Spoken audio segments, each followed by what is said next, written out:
என் நண்பனுடன் சேர்ந்து அவரது வீட்டிற்குச் சென்றேன். நான் ஆசிரமத்தில் இரவு தங்கினேன். பின்னர் காலையில் சென்றேன். குளித்த பிறகு அவர் தயாராக அவரது அறையில் அமர்ந்திருந்தார்.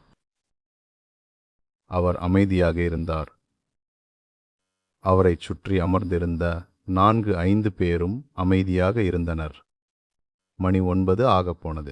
அவர் தியானத்தை தொடங்குவோம் என்றார். எனவே அனைவரும் அமைதியாக அமர்ந்தோம்.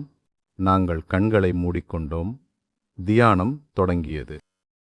அவர் எங்களை பார்க்கவில்லை, பேசவில்லை, எந்த சைகையையும் காட்டவில்லை. அவ்வளவுதான். தியானம் முடிந்துவிட்டது என்று அர்த்தம். அது 20 நிமிடங்கள் அல்லது அதற்கு மேல் இருக்கும். எனது முதல் தியான அமர்வில் நான் அனுபவித்தது வேறெங்கும் அனுபவிக்காதது.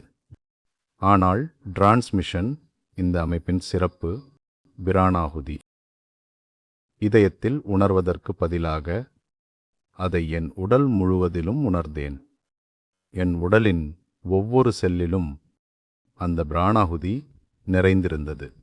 அதில் சமாதி போன்ற நிலை எதுவும் இல்லை.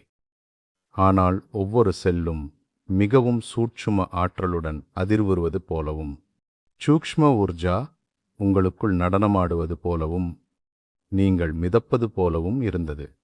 நீங்கள் நடக்கும்போது கூட மிதக்கிறீர்கள். நான் அதை உணர்ந்தேன்.